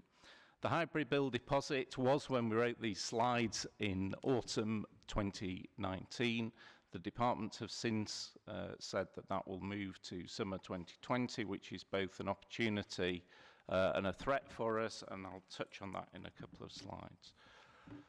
Key issues that we're looking at in Greater Manchester, the Northern Powerhouse Rail key issue is what happens at Piccadilly, and this is the major issue that's we are looking at with significant amount of work in tandem with the city and HS2 and Network Rail. The two options we have here are that there is a turn-back station on the surface, which is similar to the existing Piccadilly shed, where trains would come in from Liverpool, turn round and then go out to Leeds. Or the alternative solution that we are very much supportive of is a through route where trains would come in underneath Piccadilly station, go straight on and straight through from Liverpool to Leeds. So there is quite a significant amount of work looking at the detail of these two options. And you may well have heard of the No Turning Back campaign, which is supporting the through route on that. Design issues relating to High Speed 2. We don't yet think that the High Speed 2 proposals meet all the opportunity that we have in Greater Manchester for new places and integrating transport, so we are working with High Speed 2 on developing that. Northern Powerhouse Rail is not integrated into any of the High Speed 2 proposals at the moment, and the opportunity of the submission to Parliament being delayed is that we can integrate the two schemes together, which is very important for Greater Manchester going forward. Whatever we can do at this stage will save a significant amount of work in the future. The threat, obviously, with anything moving back, clearly is around both costs. The longer things take to get started, the more they cost. In addition to, there are other national infrastructure priorities, such as Crossrail 2, that are looking for parliamentary time as part of the hybrid build process, and clearly we are very, very keen that Northern Powerhouse Rail takes precedent over those. Design interface slide sets out the detailed work that we're doing with City Council, Trafford, the Airport Group, High Speed 2, Northern Powerhouse Rail. We're also working with Network Rail, Highways England and the DfT, so there are integrated working groups as set out on that slide. And then there are a few slides showing the vision that we have at Piccadilly for an integrated station and at the airport, that we established in our growth strategies launched in March this year. So happy to take any questions. That was a very quick trot through. There's a huge amount of detail underneath this, obviously. Okay, Roger. Yeah, I just wanted, when the parliamentary delay was announced some time ago, you know, I think it was last week, wasn't it, or the week before, yep. You've immediately got people then saying, oh, this is never going to go ahead and all the rest of it. Priority will be given to London again. So I think after this meeting, it would be quite helpful if through the chair you could do some kind of press release at the appropriate time to make it clear that both Mark and the GM Mayor are fully supportive of trying to get the timetable through. Because I agree with you, if you keep delaying the thing, a bit like the Crossrail thing, you'll end up with a capital cost going through the roof, and then there will be an argument for postponement. But you can guarantee the London scheme won't be postponed. It'll be whether any other schemes are postponed. Very happy to say that away, yeah. Thank you, Chair. Am I right in thinking from this diagram showing the potential new station at Piccadilly that you are making the assumption on a platform 15 and 16 at Piccadilly? Because obviously Chris Grayling seems to be the only person in the country who thinks that we don't need to have a platform 15 and 16 to deal with capacity constraints at Piccadilly. But how does the potential for not getting platform 15 and 16 impact these proposals? Clearly, we're still pursuing very strongly platform 15, 16 and capacity enhancements on the Castlefield corridor. As you note, it's been with Grayling for some time now, and that the scheme is under review within Network Rail. We will see what the outcome of that review is, but until that concludes, it is very firmly the position that platform 15-16 is the right solution. If Chris Grayling does decide that we're not going to get platform 15 and 16, if he stays in the job long enough to make that decision, how radically different would the proposal then need to be to deal with capacity issues that wouldn't then get dealt with by a platform 15 and 16? The proposals for MPR are the next generation of rail proposals to satisfy demand that we've seen in the future. 15-16 is there to cope with demand now, or probably 3 to 5 years ago. And it's a case of those schemes are very much needed now. So whatever the solution is through that corridor, and we are pursuing 15 and 16, there will need to be capacity improvements of some type through that corridor now to deal with the demand that we see and the issues we see currently. The proposals for MPR and HS2 are very much looking at what does demand look like in the 2020s, 2030s, 2040s and beyond, which will be another step change from the position we're in today. And the Mayor and the CA have all expressed that and sent it in. David? Thank you, Chair. I've always been a big supporter of HS2 ever since it first came up. And I've always argued very strongly to the many detractors that it has, that it's more about capacity and about building growth for building for future growth than about speed. And obviously there's that argument with cost. So it's very important that we get that message across, that it's about capacity, it's about future growth, etc. And it's winning the public argument. My question, Chair, is with regards to Piccadilly Station. Now, I'm reasonably familiar with the proposals, given that the airport station is in my borough of Trafford. However, the Piccadilly Station, it mentions that it would either be looking at two different options, a significantly expanded surface station or an underground station where the services would run through. I'm not familiar with services running through to anywhere. I thought it would be a terminus station, whether it would be on overground or whether it would be underground. If it does run through, where will that go? Where will that link go? Where will that tunnel bring it out? Could you maybe give some details on that? Thank you, Chair.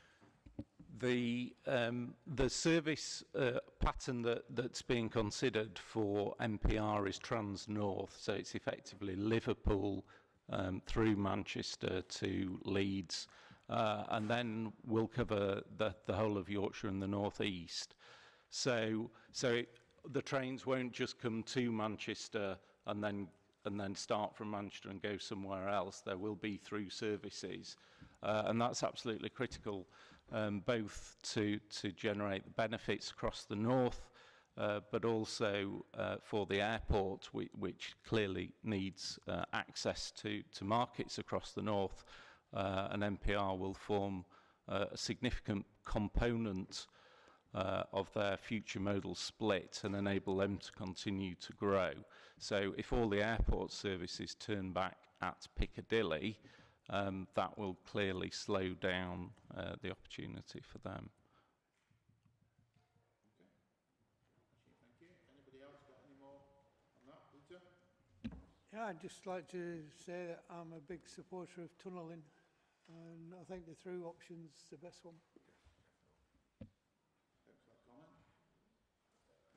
Anybody else got any other questions? No? Item 10. Register of these decisions. Everybody okay with